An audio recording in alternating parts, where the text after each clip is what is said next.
Warga mendapatkan ikan tapah seberat 64 kg di Catchment Tebah. Warga sibuk menimbang ikan tapah tersebut, dan banyak warga yang menyaksikannya. Ikan sebesar manusia tersebut pun ditimbang oleh beberapa warga karena beratnya mencapai 64 kg.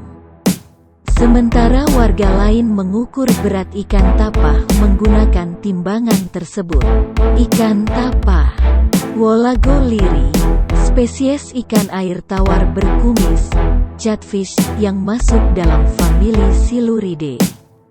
Ikan ini merupakan satwa asli di Asia Tenggara serta di Pulau Sumatera dan Kalimantan.